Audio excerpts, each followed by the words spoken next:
थोड़ा उड़दंगी हूँ, थोड़ा सतरंगी हूँ, डरता किसी से नहीं, तलवार में नंगी हूँ। कर लो मुकाबला भूपी हुआ बाबला, कर लो मुकाबला भूपी हुआ बाबला। नाटी पे हो मुझे, नाटी पे हो, नाटी पे हो मुझे 84 दे बजारा, नाटी पे हो मुझे 84 दे बजारा हो, नाटी पे हो मुझे छतराड़ी दे हारा हो, नाटी पे हो मुझे छतराड़ी दे हारा। जस रोटी है गाना गाया लाया हूँ लारा। यूनिवर्सिटी में, कॉलेज में, स्कूल में नकल है, नकल है, नकल है, सब ऐड है, सब ऐड है, सब ऐड है, हालत तो बैड है, बैड है, बैड है, मजाक है, मजाक है, मजाक है। नमस्कार, मैं हूं सोमी प्रकाश बबेटा और आज हम ऐसी शख्सियत के साथ बैठे हैं जिन्हें दुनिया जानती है। जब से ये सेवानिवृत्त हुए हैं, HRTC में ये कार्यरत थे, उसके बाद इन्होंने लगातार ऐसी लेखनी चलाई है कि आज इनका साहित्य के क्षेत्र में बहुत बड़ा नाम है। पहाड़ी कवि तो हैं ही, हिंदी में भी ये रचनाएं लिखते हैं। ज़्यादा पॉपुलरिटी इनकी चंबियाली रचनाओं में है। वह जो है रैप का दीवाना है, तो ये रैप भी लिखते हैं और इनका एक लिखा रैप भूपी हुआ बाबला काफ़ी प्रसिद्ध हुआ। जो रचनाएं लिखते हैं और जो सुनता है, अगर एक बार उस रचना को जैसे गा के सुनाते हैं, अगर एक लाइन सुन ले तो जब तक वो पूरी रचना सुनता नहीं है, आनंद नहीं आता है। हम सीधे इनसे बात करते हैं और किस तरह का इनका सफ़र रहा है हम आपको बताने का प्रयास करेंगे। पहले तो स्वागत है भूपेंद्र जसरोटिया जी आपका। हाँ, नमस्कार बुबेटा जी, आपके POC चैनल का मैं बहुत आभारी हूँ, धन्यवाद करता हूँ जो आपने मुझ नाचीज को यहाँ मौका दिया। धन्यवाद। अच्छा, सबसे पहले हम यहीं शुरुआत करें कि आपकी ये जो साहित्य के क्षेत्र में पदार्पण कैसे हुआ? देखिए बुबेटा जी, मेरा साहित्य के क्षेत्र में आने के पीछे कला सृजन पाठशाला चंबा का बहुत बड़ा हाथ है। कला सृजन पाठशाला के आप बहुत पुराने सदस्य हैं, हालांकि मैं बाद में जुड़ा हूँ। आप जानते ही हैं, हमने कई कवि गोष्ठियों में भी भाग लिया है, तो वही सूत्रधार है मेरा कला सृजन पाठशाला। वहाँ से मुझे ललक लगी और ऐसी लगी कि मैं जब तक कुछ लिख ना लूँ दिन में, मतलब प्रातः भोर में ही लिख ना लूँ तो मुझे चैन नहीं आता। मैं चंबियाली में, हिंदी में लिखता रहता हूँ, रैप, कहानी, गाने और कविताएं, सब तरह की लेखनी के ऊपर मैं कलम अक्सर चलाता रहता हूँ। अच्छा, चूँकि आपने खुद जिक्र किया कि कौन कौन सी भाषाओं में आप लिखते हैं, सबसे ज़्यादा जो रचना है जो पॉपुलर रही है वो कौन सी थी? जी, मैंने एक रैप लिखा था, भूपी हुआ बाबला, तो वो काफ़ी सराही गई, बहुत पसंद की गई बच्चों में। ये हिंदी में है, हालांकि मैंने कुछ चंबियाली में भी रैप लिखे हैं, तो वो भी अक्सर सुनाता रहता हूँ, तो वो बहुत पसंद किए जाते हैं जी। अच्छा, मुझे लगता है कि जो भूपी हुआ बाबला, उसकी कुछ लाइनें या हो जाए तो मज़ा आ जाए। बिल्कुल बिल्कुल बेटा जी, सुनिए। मन तो जवान है, दिल बेईमान है, मैं भी रैप लिखता हूँ, कौन सा बड़ा काम है, हाथों में जाम नहीं, रंगीन कोई शाम नहीं, नशे में मैं रहता हूँ, नशा कोई आम नहीं, कर लो मुकाबला भूपे हुआ बाबला, कर लो मुकाबला भूपे हुआ बाबला। भांग से मैं दूर हूँ, दम भरपूर हूँ, चिट्टा मैं लेता नहीं, सरूर में भरपूर हूँ, गाना मुझे आता नहीं, सुर में लगाता नहीं, नाचता हूँ फिर भी मैं नाच मुझे आता नहीं, कर लो मुकाबला भूपे हुआ बाबला, कर लो मुकाबला भूपे हुआ बाबला। बहुत मेरे फैन हैं, दिन है न रैन है, हंसता मैं रहता हूँ, यही मेरा चैन है, थोड़ा उड़दंगी हूँ, थोड़ा सतरंगी हूँ, डरता किसी से नहीं, तलवार में नंगी हूँ, कर लो मुकाबला भूपे हुआ बाबला, कर लो मुकाबला भूपे हुआ बाबला। किस तरह से इन्होंने रैप गाया है ये खुद इन्होंने लिखा है। बहुत सी रचनाएं इनकी इसी तरह की है। हरफन मौला ये कवि हैं और जो भी विषय इनको लगता है कि समाज में घटित हो रहा है उस पर ये लिखते हैं। और भी इनकी बहुत सी रचनाएं हैं और बहुत सी चीज़ें हम समाज में होती हुई देखती हैं, उन घटनाओं पर भी आधारित आप किस तरह की चीज़ें लिखते हैं उस संदर्भ में हमें थोड़ा सा बात करें। बेटा जी, मैं अक्सर चंबियाली में रोज 2-4 पंक्तियाँ लिखता हूँ और उनका भाव अर्थ जो है वो हिंदी में करता हूँ। इन पंक्तियों को लिखने के पीछे मेरा यही आशय रहता है कि आजकल जो ये हमारी बोलियां हैं ये लगभग विलुप्त हो रही हैं। हमारे जो पेरेंट्स हैं, हमारा जो आज का शिक्षा जगत है वो अंग्रेजी और हिंदी पे ही ज़्यादा तवज्जो देता है। तो मुझे ये बहुत पीड़ा अनुभव होती है अंदर की हमारी चंबियाली, हमारी जो स्थानीय बोलियां हैं वो विलुप्त होने के कगार पर हैं। तो मैं चाहता हूँ ये हमारी बोलियां जीवित रहें, इसलिए मैं चंबियाली में अक्सर लिखता हूँ गाने भी, कविताएं भी और भी रचनाएं। जी अच्छा, मैंने सुना है सुबह जब भी आप उठते हैं तो सबसे पहले खुद कुछ ऐसी लिखते हैं कि घटनाओं पर आधारित है या फिर कोई मैसेज होता है और सबको भेजते हैं और वो बहुत पसंद किया जा रहा है। जी जी जी बेटा जी, बिल्कुल। जैसे आज ही मैंने लिखा है, छैल ऊना मतियाँ रूना, चिकड़ा पोना सब नहीं होना। तो इसका भावार्थ मैंने बहुत लंबा दिया होता है विस्तार में, और साथ साथ यही कहूँगा कल का है मेरा लिखा हुआ, सुखे दे दिन चार दुखे दी लम्मी मार, झट कमाई लेना निता दिल ढाई बहना। तो बेटा जी वो कहते हैं, एक मेरी ये कहावत भी है कि अंदर घरे बोलनी अंग्रेजी, बाहर बोलनी हिंदी, तो चंबियाली रे पटिंदी। तो ये अक्सर बहुत मशहूर है, ये मेरी जो काव्योक्ति है, काव्योक्ति कहूँगा मैं या मुहावरा कह लीजिए इसे, या आप चंबियाली में उपनान कहें। तो ये उपनान टाइप में मैं अक्सर रोज़ लिखता रहता हूँ और इसको हजारों लोग रोज़ व्हाट्सएप पे, फेसबुक पर लोग देखने के लिए लालायित रहते हैं। अच्छा, बहुत बड़ी, जैसा कि जसरोटी जी ने कहा कि ये खुद लिखते हैं और चंबियाली में लिखते हैं, कहावतें लिखते हैं, ताकि जो चंबा की जो मूल स्वरूप है, जो बोलियां हैं और यहाँ की जो संस्कृति है वो उसकी मान्यता बनी रहे और जो मूल रूप है उसमें फूटता ना आए, इसी के लिए वो प्रयासरत है। सुना आपने नाटी पर भी कुछ लिखा है, तो मुझे लगता है कि उसका भी जिक्र होना चाहिए यहाँ पर। जी बेटा जी, नाटी एक सुनाता हूँ मैं, जो अभी 2-3 दिन पहले ही लिखी है।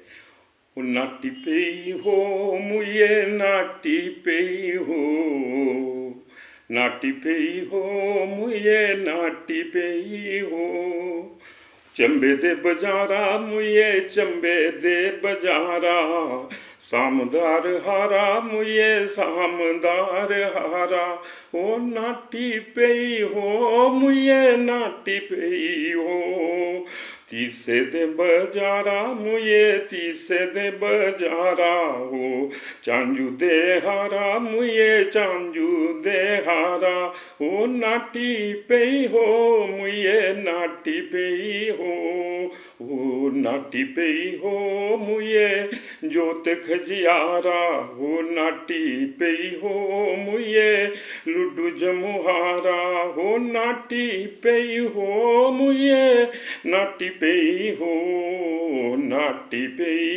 हो मुझे 84 दे बजारा, नाटी पे हो मुझे 84 दे बजारा, हो नाटी पे हो मुझे छतराड़ी दे हारा, हो नाटी पे हो मुझे छतराड़ी दे हारा, जस रोटिए गाना गाया लाया हूँ लारा, जस रोटिए गाना गाया लाया हूँ लारा, ओ चंबे दे चुगाना लोको मिंजरा जो जाना, हो चंबे दे चुगाना लोको मिंजरा जो जाना, ओ नाटी पे हो, ओ नाटी पे हो मुझे नाटी पे हो। तो ये थी नाटी। इस नाटी के माध्यम से इन्होंने चंबा जिले के जो ऐतिहासिक मंदिर हैं और ऐतिहासिक मेले हैं, नाटी के जरिए उनका यहाँ पर बखान किया गया है, ताकि लोगों को ये तो पता चल सके कि कौन से एरिया में कौन सी नाटी डलती है और कौन सा मंदिर किस एरिया में है। तो जो ये कार्य कर रहे हैं रचना के माध्यम से, बहुत बड़ा कार्य कर रहे हैं, और इस कार्य के माध्यम से लोग भी जान पा रहे हैं कि चंबा की संस्कृति कितनी समृद्ध है और यहाँ के ऐतिहासिक प्राचीन मंदिर किस तरह से हैं और वहाँ पर किस तरह से रीति रिवाज हैं, वो सारा जिक्र इस नाटी की रचना के माध्यम से किया है। और जसरोटे जी ने एजुकेशन पर भी कुछ लिखा है और वो भी काफ़ी वायरल हो रहा है, तो थोड़ा सा उसमें भी बताएं। मैंने इसका शीर्षक दिया शिक्षा शतरंज है सब प्रपंच है। थोड़ा सा आहत हुआ आज की शिक्षा से, जो पद्धति है खासकर प्राइवेट स्कूलों में, यूनिवर्सिटी में, तो वहाँ पर लैपटॉप मोबाइल का जो ये चलन चला है उसमें नकल का भी थोड़ा बहुत बढ़ावा रहता है।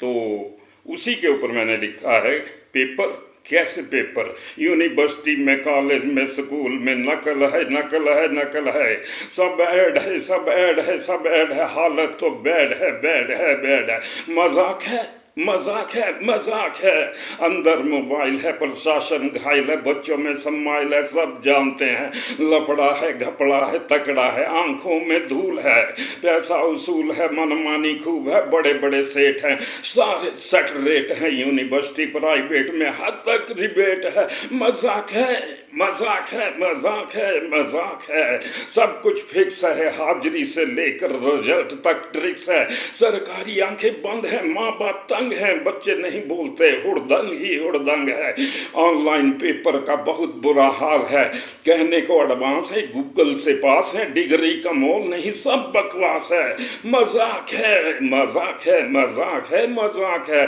मेरा ये चैलेंज है, शिक्षा शतरंज है सब प्रपंच है, चाल ही चाल है, वजीर की शह है, राजा की मात है, अगर कोई शक है कुछ धक धक है, लगे बक बक है, पास बच्चे ले आऊं, वही पेपर वही प्रश्न बिना नकल के करवाओ, पूरा इंतजाम करो, सीसीटीवी ऑन करो, फेल फेल फेल होंगे, गूगल के चलाने वाले मटिया मेट होंगे, मजाक है मजाक है मजाक है मजाक है, जुगाड़ ही जुगाड़ है, अंदर कुछ और है, बाहर इश्तिहार है, रैंकिंग फीसडी है, नोटों की गड्डी है, पैसे प्रमाण है, जान पहचान है, कुड़ी मुंडे साथ है, रिलेशन का ताप है, चर्स गांजा हफीम है, सब शौकीन है, पढ़ाई जाए भाड़ में, बैठेंगे झाड़ में, धुएं की आड़ में, पैक की ताड़ में, मजाक है मजाक है मजाक है मजाक है, मेरा ये काम है, रैप इसका नाम है, चुपचाप देख आओ अब ये आम है, मैं झूठ कहता नहीं सच बदनाम है, 2 नंबर का पैसा है तो कोई मत पूछना, आपने भी लूटा तो बनता है लूटना, घर थोड़ी पीड़ है, कुछ कुछ नीड है, जाओ पूछो पता करो, पढ़ो नहीं तो घर चलो, पसीने की कमाई को ऐसे मत हवा करो, मजाक है मजाक है मजाक है, डिग्री नहीं लाएंगे, नशेड़ी बन आएंगे, लाड़ी साथ आएगी, बच्चा भी ले आएंगे, फिर पछताएंगे, भेजे थे पढ़ाई को टब्बर साथ लाएंगे, मजाक है मजाक है मजाक है मजाक है। जैसा कि इन्होंने एजुकेशन के वर्तमान सिस्टम पर ये जो रैप लिखा है और गाकर सुनाया है, आपको भी आनंद आया होगा। तो ऐसी ही रचनाएं लिखते हैं समाज को आईना दिखाने के लिए, जो गलत करते हैं उनको वो अपने रैप के जरिए या रचना के जरिए लाजवाब जवाब देते हैं। लेकिन इस सिस्टम को कैसे ठीक किया जाए, इस संदर्भ में भी ये कुछ लिखते हैं, हम इनसे बात करेंगे। आपने कुछ सिस्टम को ठीक करने के लिए भी बहुत सी चीज़ें लिखी हैं, उनका भी थोड़ा जिक्र हो जाए। बिल्कुल बेटा जी, मैंने अक्सर ये रैप, कविताएं और जो गाने हैं लगभग इन पर एक व्यंग्य के तौर पर भी इनको पेश किया है और बच्चों को जागृत करने के लिए भी अक्सर पेश किया है। तो ये आपने उसी संदर्भ में ये जो सभी रचनाएं जो मेरी सुनी हैं। अच्छा, मुझे ये बताओ, आजकल जिस तरह से सिस्टम चल रहा है, जो रचनाएं आपने पढ़ी हैं उसमें सारा जिक्र है कि आजकल किस तरह का माहौल है, तो ये तो बहुत बड़ा चुनौती भरा काम हो गया है। जिस तरह से संस्कारवान बच्चा रखना, या फिर बच्चे को घर तक रखना, या फिर एक बार जब बच्चा बाहर चला गया तो उसको घर वापस लाना बहुत बड़ी चुनौती है। बिल्कुल आदरणीय, ये सही कहा आपने। आजकल देखिए जो भी बच्चे हैं हमारे लगभग बाहर जा रहे हैं, चंडीगढ़, दिल्ली, बेंगलुरु में जा रहे हैं, तो वहाँ पर जो सोसाइटी है आप जानते ही हैं, वहाँ पर नशे का बहुत ज़्यादा प्रचलन है। तो ये हमारे बच्चे भी वहाँ इन बातों को सीखते हैं, और वही बच्चे जब यहाँ आते हैं तो उसका प्रचलन जो है यहाँ बढ़ जाता है। तो ये एक बहुत बड़ी चुनौती है यहाँ आज समाज में, जो कि प्रचलन में ये नशा आ रहा है। अच्छा, बड़ी बात हमने ये भी देखा है कि जब इंसान नौकरी से, सरकारी नौकरी से रिटायर हो जाता है तो मतलब कहते हैं कि सटिया जाता है। लेकिन हम आपको देख रहे हैं कि आप तो जो रचनाएं लिख रहे हैं, और ऐसा लगता है कि आप तो जुबान हो गए हैं। बेटा जी धन्यवाद मेरा उत्साहवर्धन करने के लिए। तो मैं आपको ये एक राज की बात बताता चलूँ।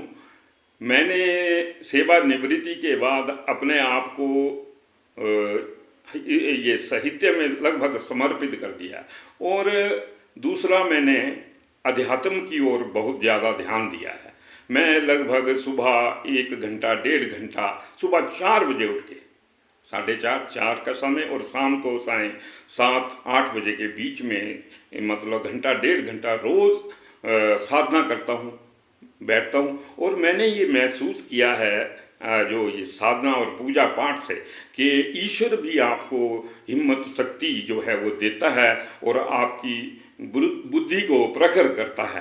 तो उसी वजह से मैं तो यही कहूँगा, बिल्कुल यहाँ पर आपके सामने ये आपके चैनल में, कि मुझे ईश्वर ने ही आशीर्वाद दिया है, मैं तभी इतना लिख पा रहा हूँ। अन्यथा आप भी जानते हैं, और मैं आपको बताना चाहूँगा, मैं परिचालक सेवानिवृत्त हुआ, इतनी ज़्यादा मेरी पढ़ाई भी नहीं है, लेकिन उस परमात्मा का जो आशीर्वाद है उसी के कारण मैं इतना ज़्यादा लिख पाता हूँ। आपने सुना, जैसा कि इन्होंने स्पष्ट कहा है कि ये परिचालक थे, एचआरटीसी में परिचालक यानी कंडक्टर के तौर पर कर रहे थे जी। और जब ये सेवा में थे तो हमने चर्चाएं सुनी हैं, इनकी ईमानदारी की मिसाल दी जाती थी।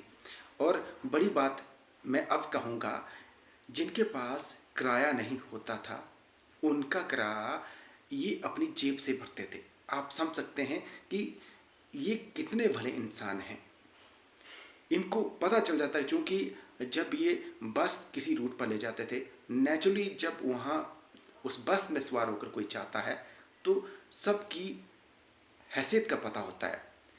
जब कई बार लोगों के पास किराया नहीं होता था तो वो बस में नहीं बैठना चाहते थे, लेकिन इन्हें जब मालूम लगता कि वाकई इसकी जेब में पैसे नहीं, इसलिए बस में नहीं बैठना चाहता है, तो वो जबरन बिठाते थे ताकि उन्हें महसूस ना हो कि उनकी जेब में कुछ नहीं है, और बदले में अपनी जेब से वो किराया भरते थे।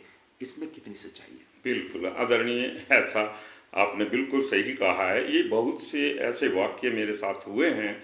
बहुत बार लोगों के पास बहुत गरीबी, आप चले जाएं चुराह की तरफ, सनवाल की तरफ चले जाएं, या भरमौर के पिछड़े इलाकों की तरफ चले जाएं, तो वहाँ कई बार किराया सच में नहीं होता था सवारियों के पास। तो मुझे लगता था कि ये इतना पैदल चलेंगे तो इन्हें कितनी तकलीफ़ होगी, और गरीबी के कारण चले तो अब तो और भी बुरी बात। तो मेरा जो दिल है पहले से ही भावुक रहा है। मैं समाज सेवी रहा हूँ शुरू से ही, तो यही बात थी कि कई बार मैंने अपना किराया देकर सवारियों को लिया है अपने साथ। और हमने ये भी सुना है कि जब स्टूडेंट्स आपकी बस में चढ़ते थे तो आप उनको भी कई बार ऐसा लगता है कि उनके पास भी नहीं होते थे पैसे, और उनकी भी कई बार आप मदद करते रहे हैं।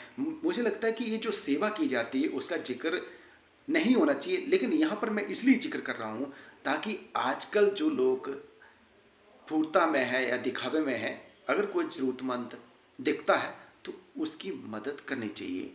और इसीलिए मैं आपको बता रहा हूँ कि अगर HRTC में सेवा कर रहे थे। आप समझ सकते हैं कि अब तनख्वाहें काफ़ी ज़्यादा है, लेकिन उस टाइम तनख्वाहें बहुत कम होती थी। उन कम तनख्वाह के बावजूद ईमानदारी से सेवा करते थे और अपनी जेब से किराया देना बहुत बड़ी बात उस टाइम। अब तो लोग अच्छे संपन्न हैं, लेकिन मदद नहीं करना चाहते हैं। अगर मदद करते हैं तो 1 रुपये की मदद की है तो बताते हैं 100 रुपये की मदद की है, लेकिन इन्होंने कभी इसका जिक्र नहीं किया कि मैंने किसी की मदद की है। तो अच्छा तो महसूस होता होगा ऐसा जी करके। बिल्कुल, बहुत आत्मिक संतुष्टि मिलती है मुझे बेटा जी इस मतलब सामाजिक सेवा करने से। शुरू से ही ऐसा मेरा दिमाग, मेरा दिल रहा है कि मैं समाज सेवा करूं, और मुझे बहुत ही संतुष्टि भी मिलती है और इसका मुझे फल भी मिलता है। ईश्वर ने मुझे बहुत संतुष्ट रखा है। मेरा ये धन संपत्ति पैसे की ओर ध्यान ही नहीं इतना जाता, बस जहाँ तक ज़रूरी है वहीं तक पैसा मुझे लगता है होना चाहिए। ज़्यादा पैसा जमा करना मेरे दिमाग में कभी आता ही नहीं। सुना आपने, कितनी बड़ी बात कही है जसरोटे जी ने। भले ही पैसों से ये धनवान ना हो, धनवान दिल के हैं, साहित्य के ये धनवान हैं। जो ये दे रहे हैं करोड़पति और अरबपति भी नहीं दे सकते हैं, जो ये समाज के लिए कर रहे हैं। जो आपको ये लगता है कि रैप जो हंस हंस के ये बताते हैं या फिर अपनी भावुकता के साथ बताते हैं, ये मैसेज हैं, इनकी भावनाएं, इन भावनाओं के माध्यम से वो समाज को नई दिशा देना चाहते हैं। इसीलिए वो दिन रात कुछ ना कुछ लिखते रहते हैं और आगे भी ये लिखते रहेंगे, ऐसा हमें पूरा भरोसा है। हमने ये भी देखा है कि आप जो बेटियां हैं उनको काफ़ी प्रोत्साहित करते हैं और मुझे लगता है कि ये समाज के लिए बहुत अच्छी चीज़ है। और जो भी बेटी अगर कुछ अच्छा कर रही हो, चाहे ये कहीं भी बैठी हो कोई बेटी, उनकी मदद को ये तैयार रहते हैं। बिल्कुल आदरणीय, मेरी एक बेटी है, ये भी कारण है, और वैसे भी मुझे बेटियां अच्छी लगती हैं, प्यारी लगती हैं। तो मैं बेटियों को लगभग अपने सामर्थ्यानुसार सहायता करता हूँ, और मैं नहीं जिक्र करना चाहूँगा मैंने क्या क्या सहायता की है, मुझे अच्छा नहीं लगता, इसलिए ये बात मैं अपने तक ही सीमित रखूँगा। भावुक हो गए हैं जो हम जिक्र कर रहे हैं। कुछ चीज़ें इन्होंने बड़ा अच्छा कार्य किया है, लेकिन उनका श्रेय इन्होंने कभी नहीं लिया। जब हमने इधर जिक्र किया है तो इनको लगता है कि वाकई बुबेटा जी को कैसे मालूम हुआ। लेकिन हम जब समाज में रहते हैं, जब कोई अच्छा करता है तो उसकी चर्चा होती है, और जब लोग उस चीज़ की तारीफ करते हैं तो मुझे लगता है कि जो अच्छा करता है उसका श्रेय उस व्यक्तित्व को भी मिलना चाहिए। इसलिए हम इन चीज़ों का जिक्र कर रहे हैं। कोई ऐसा रचना जो आपको दिल को छूती हो और आप चाहते हैं कि ये लाजवाब है, उसका जिक्र हो जाए। जी वो बेटा जी, हम आप जानते हैं यहाँ सुई माता, हमारी माता रानी ने जो है चंबा के लिए अपना बलिदान दिया था, यहाँ पानी नहीं होता था, उसी के ऊपर मैंने एक रचना लिखी, वो मेरे दिल को भी बहुत छूती है। ओ मुकी गया पानी सुना चंबे दी कहानी, मुकी गया पानी सुना चंबे दी कहानी, और राती सुपना जे होया पेई जान गुआनी, ओ राती सुपना जे होया पेई जान गुआनी, बड़े बड़े राजे लड़ी खूब लड़ाई है, बड़े बड़े राजे लड़ी खूब लड़ाई, ओ मेरी रानियां लड़ी मेला दिता लाई, ओ मेरी रानियां लड़ी मेला दिता लाई, ओ एक बरी सोचा जरा रानी दा हाल एक बरी सोचा जरा रानी दा हाल ओ गहरी सोचा डुबी रानी होई थी बेहाल ओ गहरी सोचा डुबी रानी होई थी बेहाल ओ राज दी बलि दई राज कियां चलाना है राजे दी बलि दई राज कियां चलाना ओ टिके जो देई करी अगे कुते जाना हो टिके जो देई करी अगे कुते जाना। चंपा नगर में जब पानी नहीं हुआ करता था तो रानी सुनैना ने अपना बलिदान दिया था, तब चंबा शहर में पानी आया था। चंबा जनपद के लोगों को तब पानी मिला था और जो प्यासे लोग थे उनकी प्यास बुझ पाई थी। तो जैसा कि इन्होंने अपनी रचना में जिक्र किया है, मुझे लगता है कि हमने इंटरव्यू लंबा खींच दिया है, लेकिन आपको सुनना चाहते होंगे लोग, मुझे नहीं। इसलिए आपकी तरफ से एक मैसेज आना चाहिए कि जो यूथ है और जो बुजुर्गों को इग्नोर करते हैं, अपने माता पिता की नहीं मानते हैं, और जिस तरह से बच्चे एक बार घर से बाहर निकल के नहीं आना चाहते हैं, ऐसे समाज के लोगों को आप क्या मैसेज देंगे? जी बेटा जी, मैं आज के युवा को यही संदेश देना चाहूँगा कि अब जो है हर जगह ये पढ़ाई जो है बड़ी अच्छी तरह से हो रही है। पहले की बात अलग थी, हमारे देहात में या हमारे छोटे छोटे शहरों में इतने पढ़ाई के संस्थान नहीं थे, तो बाहर जाने का औचित्य भी था। लेकिन अब यहाँ पर बहुत ज़्यादा संख्या में संस्थान भी हो गए हैं, तो हमें जो है ये पढ़ाई अपने शहर में रहकर करनी चाहिए